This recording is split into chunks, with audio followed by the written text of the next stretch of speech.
Ms. Frankus, you can go ahead. Thank you, Judge.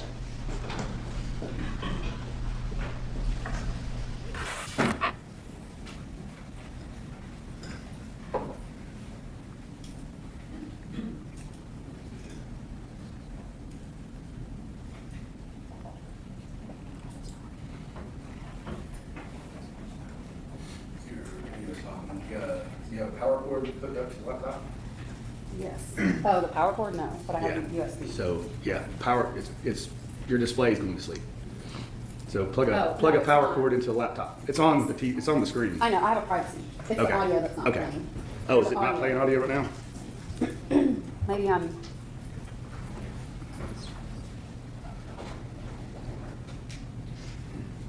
Okay, sorry.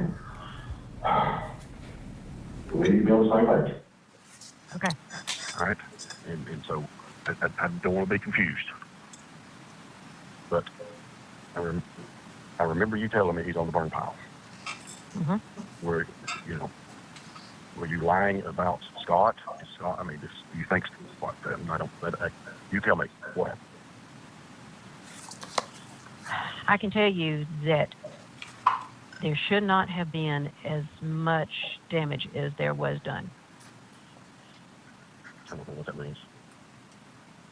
That body should not have been burned up. This case is about Gary Wayne Farris. And you're here because Melody Farris shot him, concealed his death by putting him on a burn pile on their property like he was trash. This is not a chess match or a well-played orchestra, as Ms. Farris would lead you to believe. This is murder, and it is not a game. Murder is the highest crime we have, and it is your duty to hold people accountable when they commit that crime. Murder does not happen often in Cherokee County. You are in a unique position as a juror, as a Cherokee County citizen, to make sure that remains the case. And to hold people accountable who commit those crimes in your county, to your citizens. You have heard 3.5 weeks of evidence, maybe 4, I've lost count. But today, I'm gonna go over the law with you and how you apply that law to the facts and the evidence that you've heard.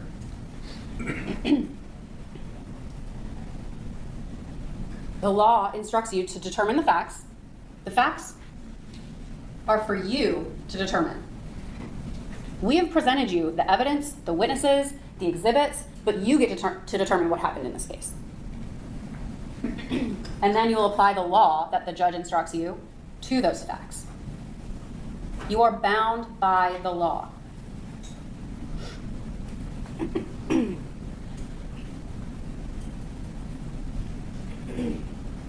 After the judge instructs you on the law, as he stated he will do for about 40 minutes or so, you will be armed with not only all of the materials that we gave you, the evidence, but you will also have the tools, which is the law.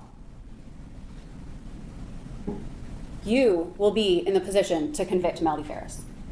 The defense is going to want you to believe that this standard is unattainable.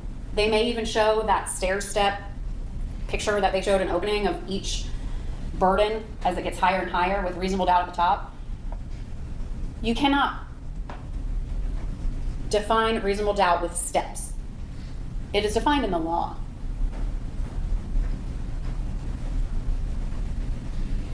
It is not to a mathematical certainty. It is not beyond all doubt.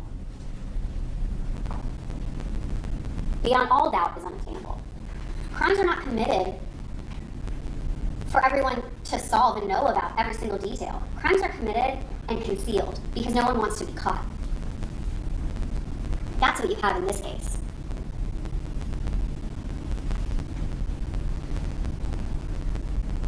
No square circles. Essentially, that's what the defense is going to want you to figure out. How to make this circle into a square. We can't do that. That's impossible. The pieces fit together, and they show the truth. We asked you in jury selection about your experiences in your life, things that you've been through. We're asking you to bring your common sense and reasoning into that deliberation room. Do not leave it behind. Because common sense and reason gets you through life. That's what you need to apply to this case. You make inferences, you can make deductions, and reach the conclusions based on what you know, what you've experienced, the evidence, your common sense. That's how you'll reach the verdict in this case. In the beginning of this case, you were informed that you must be an impartial juror, not biased to either side. Impartiality, that's the starting point. And that she has the presumption of innocence. Well, that was 4 weeks ago. That was before you heard all the evidence. That was before you actually realized that she's just cloaked in all her lies. You no longer are impartial. You have all of the information, all of the evidence. And that leads to one conclusion, which is that she's guilty. She is no longer presumed innocent in your eyes. That is no longer where she sits.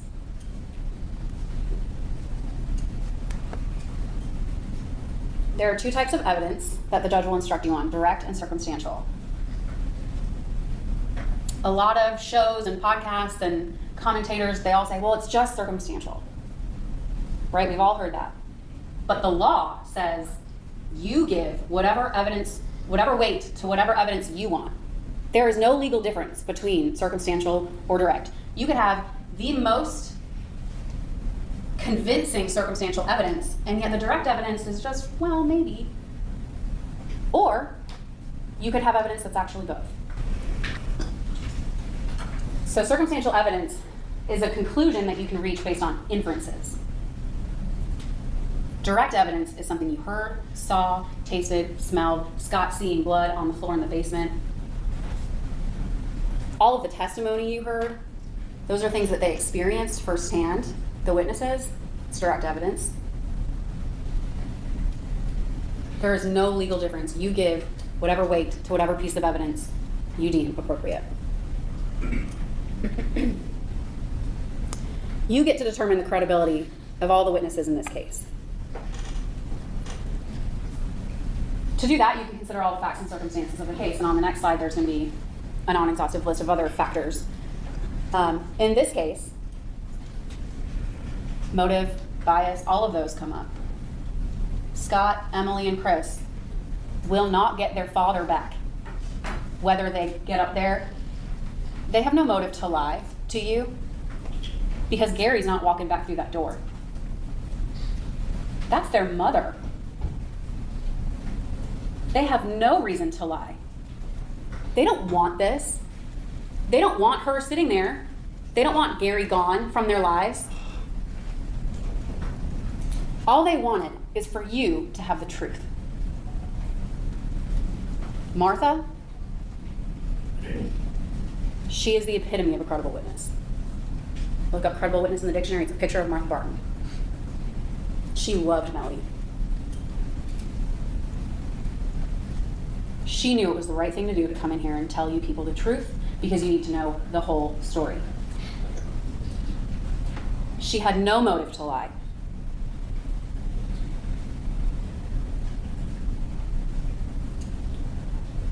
Consider all of these factors when you're giving credibility to a witness. All of the facts and circumstances which they testify, their manner of testifying, their means and opportunity of knowing facts, the nature of the facts, the probability or improbability of the existence of that fact, the interest or lack of interest in the outcome of the case, and their personal credibility as you observe it. You actually weigh people's credibility every single day without really thinking about it. You choose who your friends are, you choose who you want around your family, who you hang out with at work. You decide that based on a person's credibility. This is no different.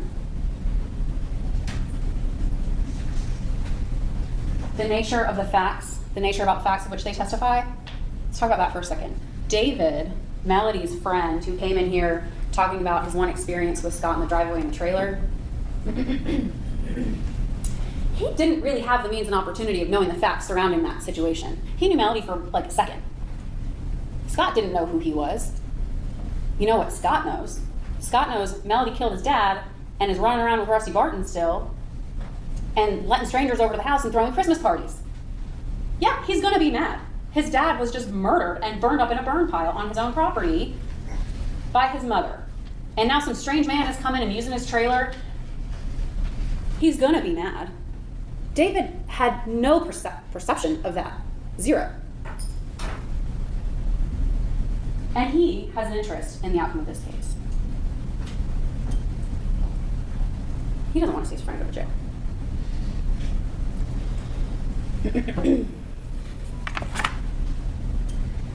We've talked about this. You must apply your common sense and reason to decide what testimony you believe or don't believe. Again, you weigh people's credibility all the time without even knowing it. The law allows you and demands that you determine who to believe and who not to believe. And some people, you can believe some things they say and not some things they say, right? Like Rusty Barton. He plays both sides. We know that. We saw that. He wants to stay out of trouble, yet he doesn't want to upset Melody. We know what he said was the truth about her statement, he's in the burn pile, because of the context in which he said it. We know the recantation is a lie because it makes no sense.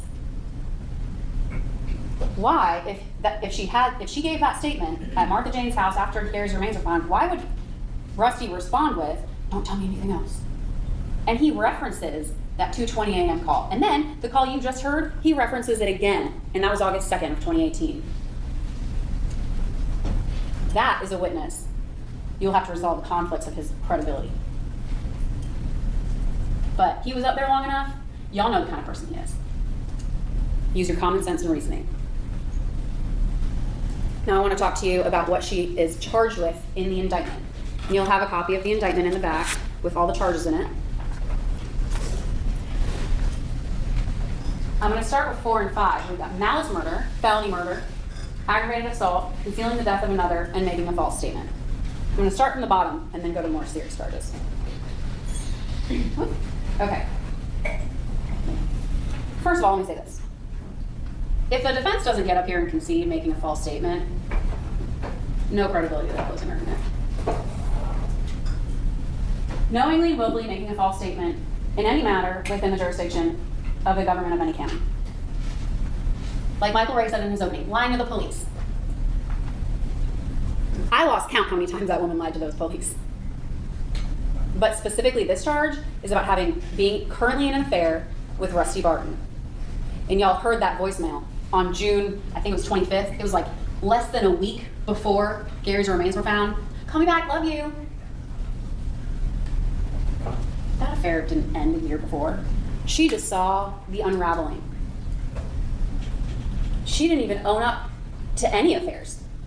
She lied about Ted Wiley. Oh, we were just friends. We were all just friends. We know that's not true. You literally left your husband and went to stay with him for a significant amount of time. And he had to take the stand and talk about their relationship.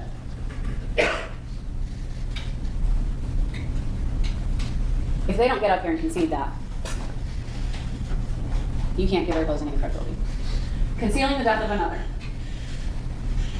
Commit this crime by concealing the death of another, hindering the discovery of whether or not such person was unlawfully killed, i.e. putting a body in a burn pile to conceal that he was shot to death. Concealment. Now we're going to go to count 1, malice murder. Causing the death of another person, in this case Gary Farris, unlawfully and with malice aforethought. Malice. That's what this charge is about. Malice is doing something maliciously, which means you have an abandoned and malignant heart. Malice can be formed in an instant. Now, we have a lot of evidence of malice in this case. Malice is not premeditation or anything like that. It's not ill will or hatred, although we have hatred. She despised Gary. That's no secret. She intended to kill him without a legal justification. The state does not have to prove premeditation, although we have evidence of premeditation in this case. Taking that gun from Martha, telling Addison not to spend the night, she knew this day would come. There is no required time to form malice. Like I said, malice can be formed in an instant. Every time she saw Gary, she had malice.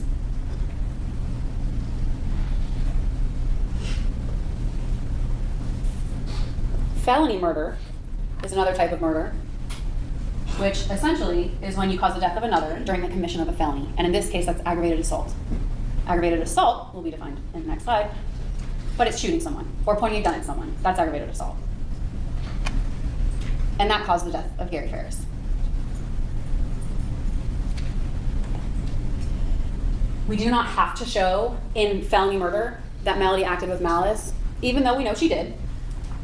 This charge does not require malice. It just requires the commission of a felony and someone resulting in somebody dying. The judge will instruct you aggravated assault is a felony. There needs to be what's called proximate cause to the death.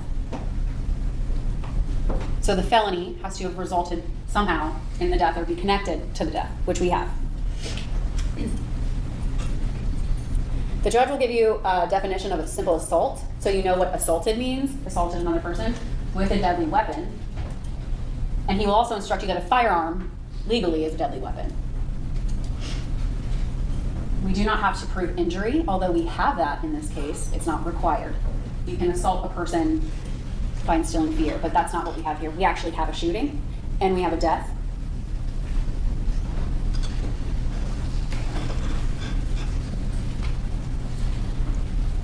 I want to talk about the state's burden.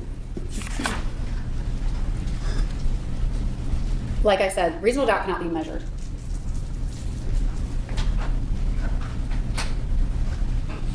They will want you to believe that that burden cannot be reached and it is unattainable. They will get up here and try to instill upon you that there's no way we can ever prove this case beyond a reasonable doubt. Well, that is just not the law. The law does not require beyond all doubt. We need order and justice, and that means we prove a case beyond a reasonable doubt. You have more than what you need in this case to convict Melody Farris. I want to talk about grave suspicion in your presence because I assure you that Mr. Ray or Mr. Weaver will get up here and talk about how we just have grave suspicion of Melody. She was merely present at the home when he died. No. We have way more than that. What they have is a grave suspicion of Scott, which is based on speculation and conjecture. And that's what that charge says. You cannot convict on speculation and conjecture. We can't even indict on speculation and conjecture. That's not even probable cause. Mere presence. Scott wasn't even merely present in the home. He was merely present at the barn. Compare the two, right? Grave suspicion, mere presence.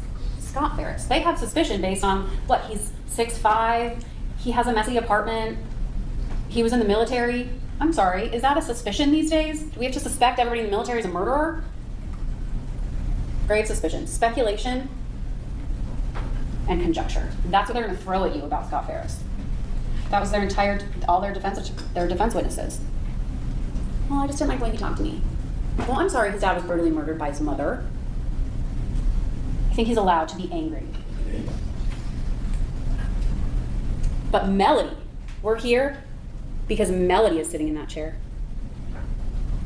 And we have proven beyond a reasonable doubt that she is the one that murdered Gary Farris. The judge is going to instruct you on what impeaching a witness is.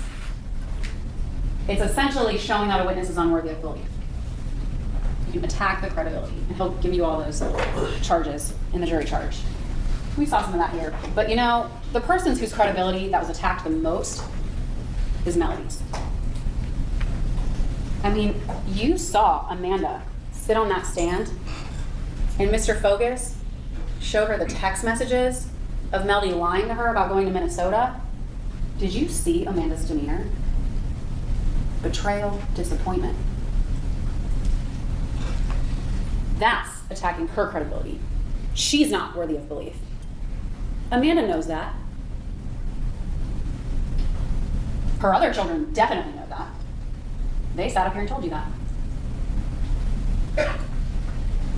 To that same vein, consider the source of a witness's information. If that witness's information is coming from Melody Farris, it is not worthy of belief.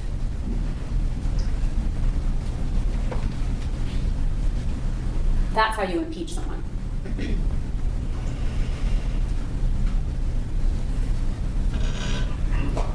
Every crime must be committed with criminal intent. To determine criminal intent, you can consider words of the defendant, conduct, demeanor, motive, and any other circumstance that you deem relevant. We have a lot of intent in this case. We even have a text message where she says, "I told him I hope you die a gruesome death." If that's not direct evidence of intent, I don't know what is. Her demeanor when she found out about Rusty's statement, she was angry. She was mad at him. Her motive, she had plenty of motive. She's the only one that had motive. I've said this, she despised Gary. She hated that he was giving away their money, her money. That was the main motive. Rusty was a bonus. She was mad about that money. And you could tell that was her motive because after the offense, she was on a money hunt. It was all about the money. We'll get into that in the next close.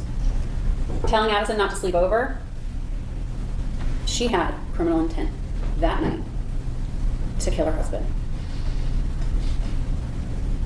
And she, one, didn't want witnesses. Two, never told her grandkids that they could not spend the night.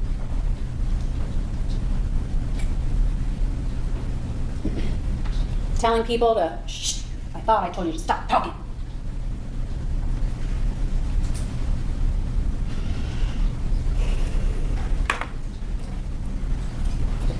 Everything she said and did in this case not only proves that she committed these crimes, but she did it with malice aforethought and an abandoned, malignant heart. She stood to inherit all of his money. She burned the remains of her husband for almost 39 years in the hopes it would look like an accident.